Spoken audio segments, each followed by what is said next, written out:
Halo teman-teman, selamat datang di channel Belajar Matematika dengan cara yang ringan dan menyenangkan. Pernahkah kalian memperhatikan papan tulis di kelas, atap rumah, atau bahkan layar HP yang sedang kalian pegang? Kalau diperhatikan, semuanya tersusun dari garis dan sudut. Hari ini kita akan bahas tuntas tentang garis dan sudut. Kita mulai dari definisi dasar, jenis-jenis, hubungan antar garis dan sudut, sampai bagaimana keduanya hadir di kehidupan nyata kita.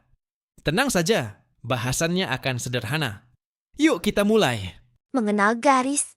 Definisi dasar.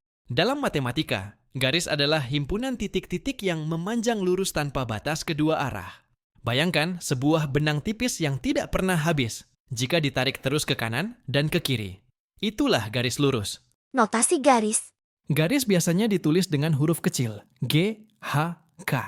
Atau dengan dua titik yang dilaluinya, garis AB. Macam-macam garis. 1. Ruas garis AB. Garis yang hanya terbentang dari titik A ke titik B. Panjangnya terbatas dan bisa diukur dengan penggaris. Contoh, sisi sebuah segitiga, tepi meja. 2. Sinar garis AB. Dimulai dari titik A melewati B, lalu memanjang terus tanpa ujung. Contoh, cahaya lampu senter yang keluar dari titik sumber cahaya. 3. Garis lurus AB. Memanjang tanpa ujung kedua arah. Tidak punya panjang tertentu, tapi membentang tanpa batas. Contoh, rel kereta api yang terlihat lurus sejauh mata memandang. Posisi antar garis. 1. Garis sejajar, ditulis G sejajar H. Dua garis yang tidak pernah bertemu walaupun diperpanjang. Contoh, rel kereta api, sisi panjang buku tulis. 2. Garis berpotongan. Dua garis yang saling bertemu pada satu titik. Contoh, tanda silang X. 3. Garis tegak lurus, ditulis G tegak lurus H.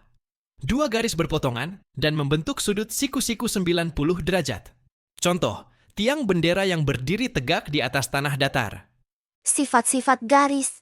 Dua titik berbeda hanya bisa membentuk satu garis lurus. Tiga titik bisa segaris atau tidak segaris. Garis adalah dasar semua bangun datar dan bangun ruang.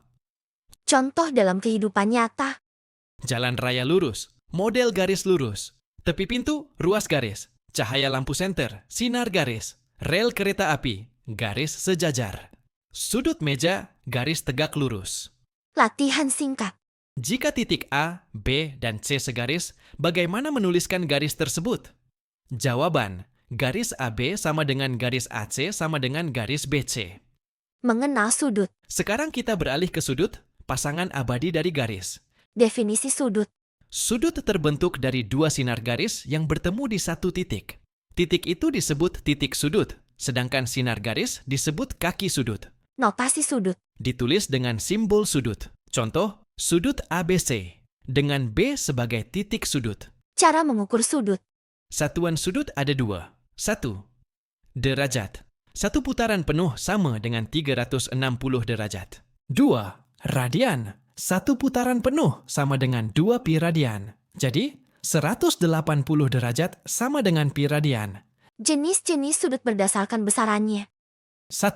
Sudut lancip. Theta lebih dari 0 derajat, tapi kurang dari 90 derajat. Contoh, sudut 60 derajat pada segitiga sama sisi. 2. Sudut siku-siku. Theta sama dengan 90 derajat.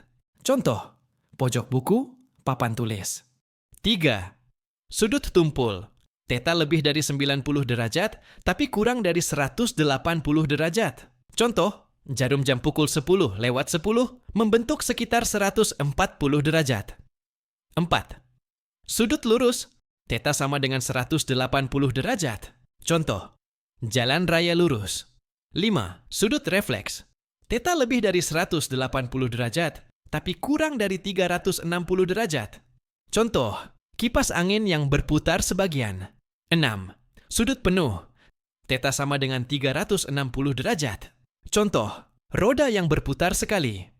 Sudut-sudut istimewa dalam trigonometri. 30 derajat, 45 derajat, 60 derajat, 90 derajat. Contoh nilai. Sinus 30 derajat sama dengan 1/2. Kosinus 60 derajat sama dengan 1/2. Tangen 45 derajat sama dengan 1. Sifat-sifat sudut. 1. Jumlah sudut di sekitar satu titik sama dengan 360 derajat. Perempatan jalan membentuk 4 sudut siku-siku. 2. Jumlah sudut dalam segitiga sama dengan 180 derajat. Segitiga sama sisi. 60 derajat ditambah 60 derajat ditambah 60 derajat. 3. Jumlah sudut dalam segi 4 sama dengan 360 derajat. Persegi panjang 4 kali 90 derajat. Contoh nyata. Atap rumah membentuk sudut lancip. Papan tulis membentuk sudut siku-siku. Jarum jam membentuk berbagai sudut sepanjang hari. Hubungan antar sudut. Ketika garis berpotongan, muncul berbagai hubungan sudut yang penting. 1. Sudut berpelurus. Jika dua sudut berdampingan dan jumlahnya 180 derajat. 2. Sudut berpenyiku. Dua sudut yang jumlahnya 90 derajat. 3. Sudut berhadapan. Jika dua garis berpotongan, sudut yang saling berhadapan besarnya sama. 4. Sudut sehadap. Pada dua garis sejajar, dipotong sebuah garis transversal, sudut-sudut sehadap sama besar. 5. Sudut dalam berseberangan. Pada garis sejajar, sudut dalam berseberangan sama besar. 6. Sudut luar berseberangan. Pada garis sejajar, sudut luar berseberangan juga sama besar. Contoh soal. 1. Jika sudut AOB 120 derajat, berapakah sudut BOC? 180 dikurangi 120 sama dengan 60 derajat.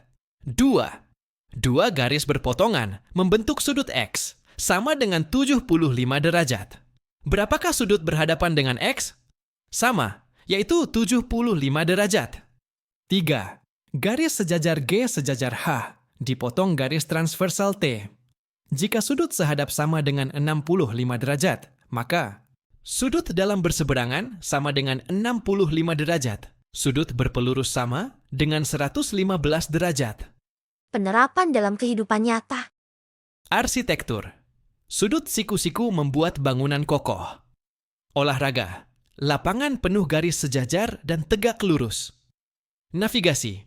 Kompas memakai sudut 0 derajat, 90 derajat, 180 derajat, 270 derajat.